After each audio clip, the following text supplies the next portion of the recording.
charted on June 6, 1903. The St. Louis, Brownsville and Amp, Mexico Railway was a 200-mile railroad that operated from Brownsville, Texas to Gulf Coast Junction in Houston, Texas. It served numerous towns and cities along its routes and operated a rail bridge south of Laredo, Texas, in junction with the Mexican government. The Brownie connected the citizens of Brownsville to nearby Corpus Christi for the first time on land rather than using water transportation. Early history. After Uriah lost success with his first railroad project, the Corpus Christi, San Diego and Rio Grande narrow-gauge railroad in March 1875, he envisioned a plan of creating land transportation along the southern interior of Texas.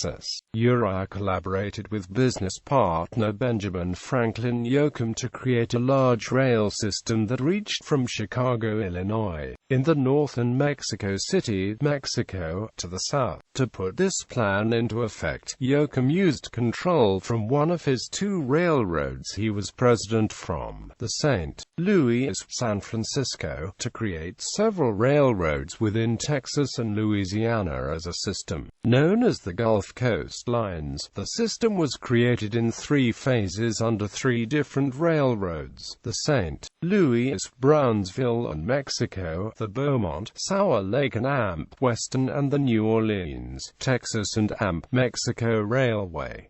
In April 1904, the St. Louis, Brownsville and Amp, Mexico took delivery of the first 3 new locomotives, Burnham, Williams and Amp Co. 4 OS number 925, 926 and Amp 927.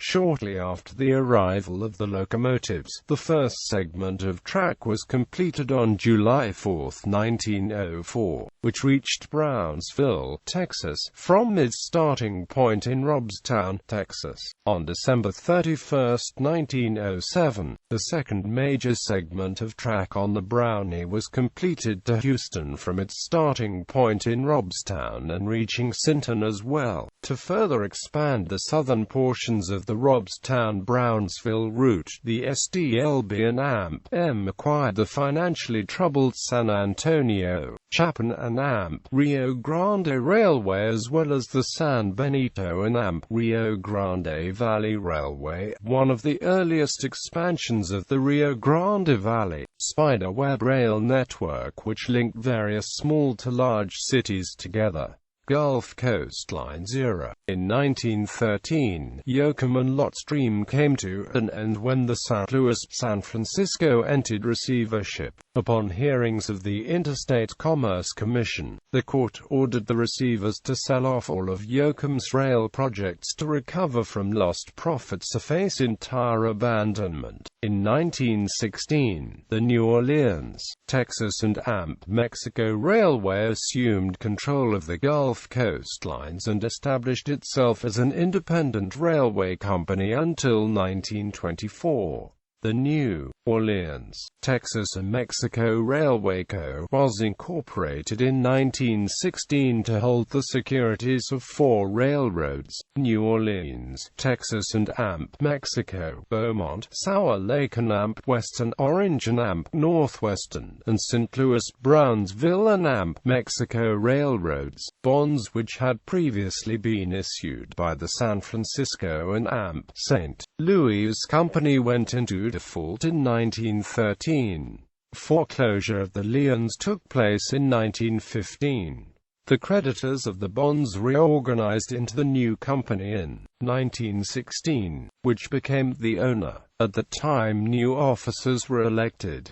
The new chairman was Frank Andrews of Houston, Texas, and vice president became G. H. Walker, a banker in St. Louis. Additional officers and directors are set out in the 1916 edition of the Manual of Statistics Handbook. The 4 railroads owned by the new company were known as the Gulf Coast Lines. G. H. Walker would later become the father-in-law of Prescott Bush. Under the Gulf Coast Line's ownership of the SDLB and AMP-M, the railway saw no new purchases of rolling stock locomotives. The last new rail line was completed in 1920 from Brownsville to southmost Texas. Missouri Pacific era, under the presidency of Lewis W. Baldwin of the Missouri Pacific Railroad. The Gulf Coast Lines were acquired in December 1924 and renamed as the Gulf Coast Lines Division. This acquisition now gave the Missouri Pacific access to the southern portions of Texas in competition with the Southern Pacific Railroad and its Atlantic Lines Division. To further expand the spiderweb rail network in the Rio Grande Valley, the Missouri Pacific acquired the Rio Grande City Railway and the New Orleans, Texas and AMP Mexico Railroad in 1926. The final acquisition for the spiderweb rail network came in 1941 when the former narrow-gauged Port Isabel and AMP Rio Grande Valley Railway was acquired by the St. Louis, Brownsville and AMP Mexico. Unfortunately, the Missouri Pacific declared bankruptcy in 1933 and entered into trusteeship. During the MP trusteeship era, the SDLB and AMP-M continued to modernize and expand. The last new steam locomotive delivered to the SDLB and AMP-M was Lima 080 number 9766 in 1929.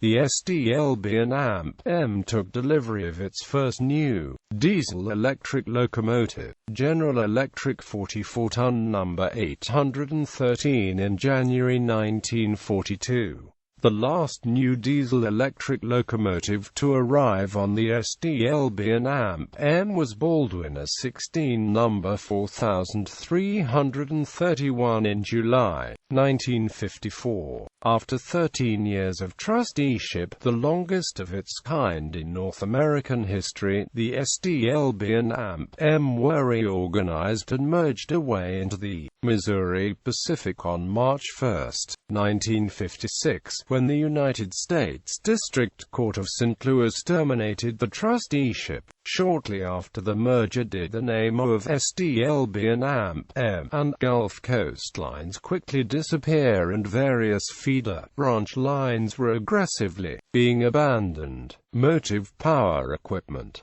Steam locomotives. The SDLB and AMP-M purchased various lightweight locomotives to serve main lines, branch lines and various feeder lines along the system. Under the Yoakum era, the steam locomotives were lettered St. Louis, Brownsville and AMP Mexico along the upper section of the tender, and the reporting marks were applied on the cab. Under the Gulf Coast Lines era, the steam locomotives were lettered Gulf Coast Lines along the upper section of the tender, but the railroad's reporting marks below the locomotive's road number on the cab. Under the Missouri Pacific era, the steam locomotives were lettered Missouri Pacific Lines along the upper section of the tender, but the railroad's reporting marks were applied below the locomotive's road number on the cabin on the steam dome.